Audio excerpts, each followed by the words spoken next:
विद्यार्थियों को नमस्कार। आप देख रहे हैं YouTube चैनल दादीज गुरु। संपूर्ण संस्कृत वाङ्मय में वेदों का महत्वपूर्ण स्थान है। आज हम हमारा पाठ पढ़ने जा रहे हैं 15वां पाठ, जिसका नाम है आचार्योपदेश, यानी आचार्य का उपदेश। तो 4 वेद हैं, ऋग्वेद है, यजुर्वेद है, सामवेद है और अथर्ववेद है। और इन्हीं 4 वेदों का व्याख्यात्मक वर्णन करने के लिए ब्राह्मण ग्रंथ, आरण्यक ग्रंथ और उपनिषद ग्रंथों का वर्णन किया गया है। मुख्य रूप से 108 उपनिषदों को हम प्राप्त कर पाते हैं, लेकिन मुख्यतया इनमें से 10 जो उपनिषद है उन्हीं का अध्ययन, अध्यापन या पठन पाठन किया जाता है। आज का हमारा जो पाठ है वो तैत्तिरीयोपनिषद की शिक्षावल्ली से लिया गया है। जब शिष्य अपने अध्यापन को समाप्त कर चुके होते हैं तो उनके दीक्षांत समारोह में गुरु उनको विभिन्न प्रकार के उपदेश देता है, तो उन्हीं उपदेशों को शिक्षावल्ली के नाम से जाना जाता है। तो उन्हीं उपदेशों के बारे में आज हम इस पाठ में पढ़ने जा रहे हैं। विश्व वाङ्मय में वैदिक साहित्य से वैदिक साहित्य का महत्वपूर्ण स्थान है। विश्व वाङ्मय में वैदिक साहित्य का महत्वपूर्ण स्थान है। वैदिक साहित्य में 4 वेदा 4 वेद हैं। तेषाम उनका व्याख्या करने के लिए ब्राह्मण ग्रंथ, आरण्यक ग्रंथ, उपनिषद संति है। और उन वेदों की व्याख्या के रूप में ब्राह्मण ग्रंथ, आरण्यक ग्रंथ और उपनिषद हैं। तत्र वहाँ अष्टोत्तर का अर्थ 8 अधिक 1 शतानाम यानी 100 से, 100 से 8 अधिक अर्थात 108 उपनिषदों की परिगणन यानी गणना अस्ति यानी है। 108 उपनिषदों की गणना है, परंतु लेकिन प्रमुख 10 उपनिषदों का पठन और पाठन सर्वत्र सभी जगह एव यानी ही भवति होता है। लेकिन प्रमुख 10 उपनिषदों का पठन पाठन सभी जगह होता है। अब वो कौन से 10 उपनिषद है उनके बारे में पढ़ने जा रहे हैं हम। ईश केन कट प्रश्न मुंड मांडुक्ये तितिरिहि एतरेयं च छांदोग्यम वृद्धारण्यकम 10, यानी ईशोपनिषद, केनोपनिषद, कठोपनिषद, प्रश्नोपनिषद, मुंडोपनिषद, मांडुक्योपनिषद, तैत्तिरीयोपनिषद, ऐतरेयोपनिषद, छांदोग्योपनिषद, वृद्धारण्यकोपनिषद। इस प्रकार से ये 10 मुख्य रूप से उपनिषद है। प्रस्तुत पाठ तैत्तिरीयोपनिषद की शिक्षावल्ली से उद्धृत अस्ति लिया गया है। ये जो हमारा पाठ है वह तैत्तिरीयोपनिषद की शिक्षावल्ली से लिया गया है। विद्या समाप्ति के पश्चात छात्र के या शिष्य के समावर्तन संस्कारस्य अवसरे, समावर्तन संस्कार के अवसर पर, समावर्तन का अर्थ होता है दीक्षांत संस्कार के अवसर पर आचार्य जो गुरु है शिष्य को उपदेश देता है। विद्या समाप्ति के पश्चात छात्र के समावर्तन संस्कार के अवसर पर आचार्य शिष्य को उपदेश देता है। तस्यैव उसी का ही वर्णन शिक्षावल्ली इत्यत्र यहाँ पर अस्ति यानी है, उसी का ही वर्णन शिक्षावल्ली में है। अस्मिन् पाठे, इस पाठ में तस्यैव उसी का ही सारांश का उल्लेख अस्ति यानी है। इस पाठ में उसी के ही सारांश का उल्लेख है। अब बढ़ते हैं हम हमारे पाठ की ओर। तो चलिए अब चलते हैं हम हमारे मूल पाठ की ओर। मूल पाठ में लिखा हुआ है वेद मनुच्याचार्यो अंतेवासिन मनुशासति। यहाँ पर देखिए पहला शब्द है वेदम, यानी कि वेदों का।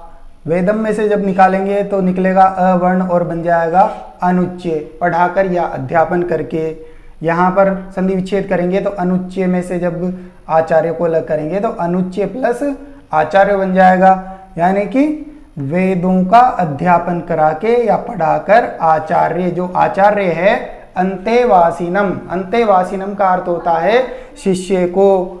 यहाँ पर म में से अवर्ण को अलग करेंगे तो बन जाएगा अनुशासति यानी उपदेश देता है। तो वेदों को पढ़ाकर, वेदों का ज्ञान देकर, वेदों का अध्यापन करवाकर जो गुरु है, जो आचार्य है, वह शिष्य को उपदेश देता है। यहाँ पर लिखा हुआ है सत्यम वद, यानी सत्य बोलो। धर्मम चर, धर्म का आचरण करो। स्वाध्यायान मा प्रमद, यहाँ पर देखिए स्वाध्यायान माँ को जब अलग अलग करेंगे तो हमारे पास बन जाएगा स्वाध्यायात माँ प्रमद। स्वाध्यायात यानी स्वाध्याय से, अपने स्व किए अध्ययन से, माँ यानी नहीं, प्रमद यानी प्रमाद करो, या यहाँ पर प्रमाद करने से अर्थ है आलस्य करना, तो अपने अध्ययन से प्रमाद मत करो। आगे लिखा हुआ है सत्यान प्रमदितव्यम, तो यहाँ पर भी जब इसको सही करेंगे तो सत्यात यानी सत्य से, न यानी नहीं, प्रमदितव्यम यानी प्रमाद करना चाहिए, सत्य से प्रमाद नहीं करना चाहिए। धर्मान प्रमदितव्यम यानी धर्म से, धर्मात न प्रमदितव्यम यानी धर्म से प्रमाद नहीं करना चाहिए।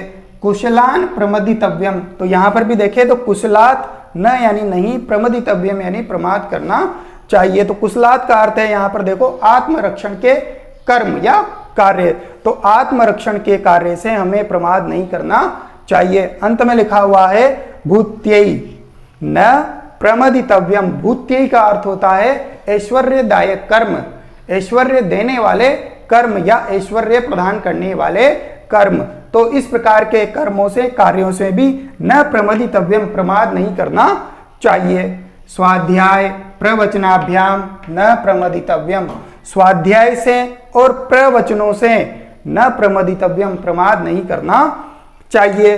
देव पितृ कार्याभ्याम, देव कार्य और पितृ कार्यों से न यानी नहीं, प्रमदितव्यम प्रमाद करना चाहिए। देव कार्य और पितृ कार्यों से भी हमें प्रमाद नहीं करना चाहिए। मातृदेवो भव यानी माता को देवता समझो, देवता के समान मानो।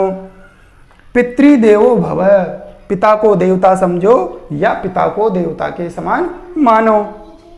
आचार्य देवो भव, आचार्य को देवता समझो या देवता के समान मानो, अर्थात माता, पिता और आचार्य को देवता के समान समझकर हमें उनकी उपासना करनी चाहिए। यानी अनवध्यानि कर्माणि, यानी जो अनवध्यानि, अनवध्यानि का मतलब प्रशंसनीय या अनिंदनीय, जो हमारे प्रशंसनीय या अनिंदनीय कर्माणि कर्म है, तानि यानी उनकी, सेवितव्यानि यानी सेवा करनी चाहिए, उपासना करनी चाहिए।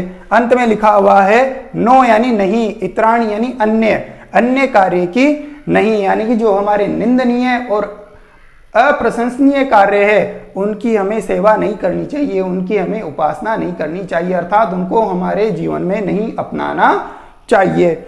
यानी जो अस्माकम हमारे सुचरितानि यानी अच्छे चरित्र है, सुचरित है, तानि यानी उनकी, त्वयो आपके द्वारा, उपास्यानि यानी उपासना करनी चाहिए, यानी उनकी तुम उपासना करो, जो हमारे अच्छे चरित्र हैं उनकी तुम उपासना करो। नो यानी नहीं।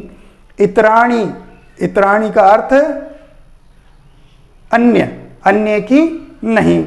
श्रद्धया देयम, श्रद्धा पूर्वक देना चाहिए।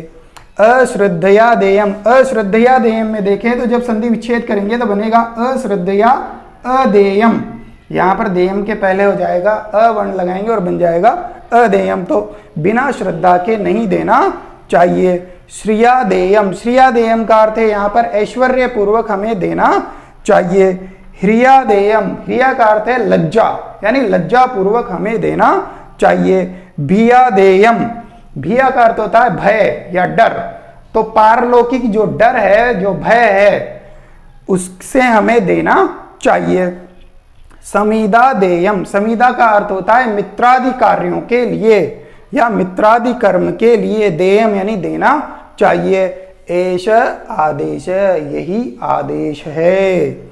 एष उपदेश, यही उपदेश है। ऐसा वेदोपनिषद, यही वेदों का सार है। एतद अनुशासनम, यही अनुशासन है, अर्थात यही उपदेश है।